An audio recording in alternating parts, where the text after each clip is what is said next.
Okay, I am doing this ray diagram because I hate you all. No, no, not the case. This is, without a doubt, the most nightmarish ray diagram of all, and it's simply procedural. I don't like it. I never have. I'm telling you this so you don't feel discouraged by it.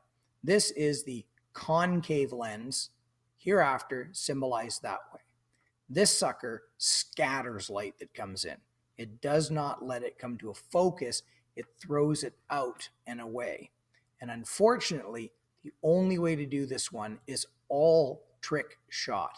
So unless you take trigonometry, this lens is basically memorizing this pattern. And that's why I don't like it. It's great if you want to understand how it works. This is a door peephole.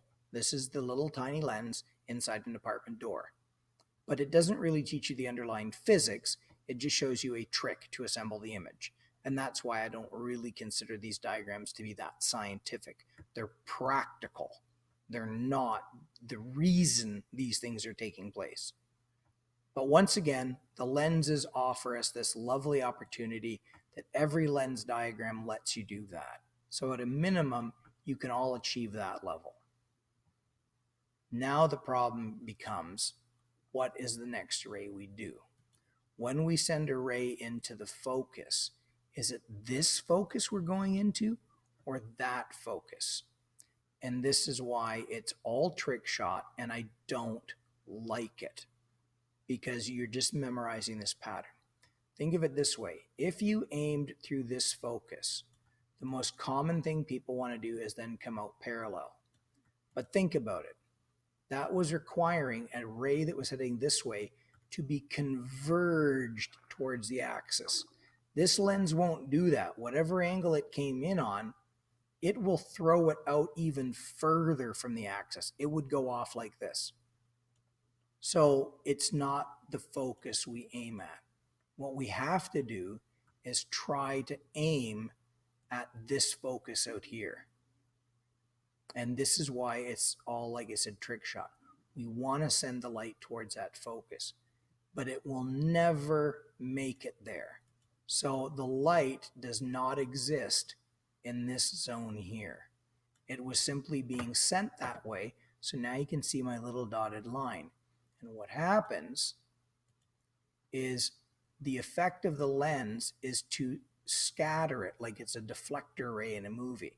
The beam was trying to hit here, and it's like, turn on deflector shields, and went poof, and it pushed it away. And it sent it out this way. And you know I'm not big on memorizing things, that I want people to be able to explain why. But there is simply no way in grade 10 to explain to you exactly why this happens, because it was in grade 13 when I learned it, and you already had algebra and trigonometry. So consider it a deflector ray. It pushed it aside. So we tried to aim at the opposite focus and got deflected outwards. We cannot aim through this focus because it will deflect out on a really bizarre ray that you need grade 12 math or higher to be able to calculate. So what's the third shot? The third shot is, we've already done in center, in towards the focus. We are going to go in parallel. Now what should it do? First thing you're going to want to do in parallel, you're going to want to go through the focus. But this is that's a converging situation. This is a diverging lens. It's going to blast it away, once again, like I said, like it's a deflector ray. So instead of making it converge on this focus, it's going to make it diverge like it came from this one. Aha! So it won't converge here. It will diverge like it came from there. Huh? Get it? Huh? Huh? Huh? Huh? Huh? Do I go there? No. I can't go there. I go up here like it came from there. Okay. So now how do we do this drawing? Let me take it away. And I'm going to do this. I'm going to put on a tracking ray. There it is there. Okay. The real beam of light will pull this stunt off. It will take off like it came from back here. And that's what your brain is going to see. Your brain is going to swear that the light originated from back here. Okay? Students on bus 514, the bus will be here shortly. Such sweetness late in the day. And now we got this nightmare. What's going on here? There's no intersection at all. It's a mess. Yep, and that's why I don't like it.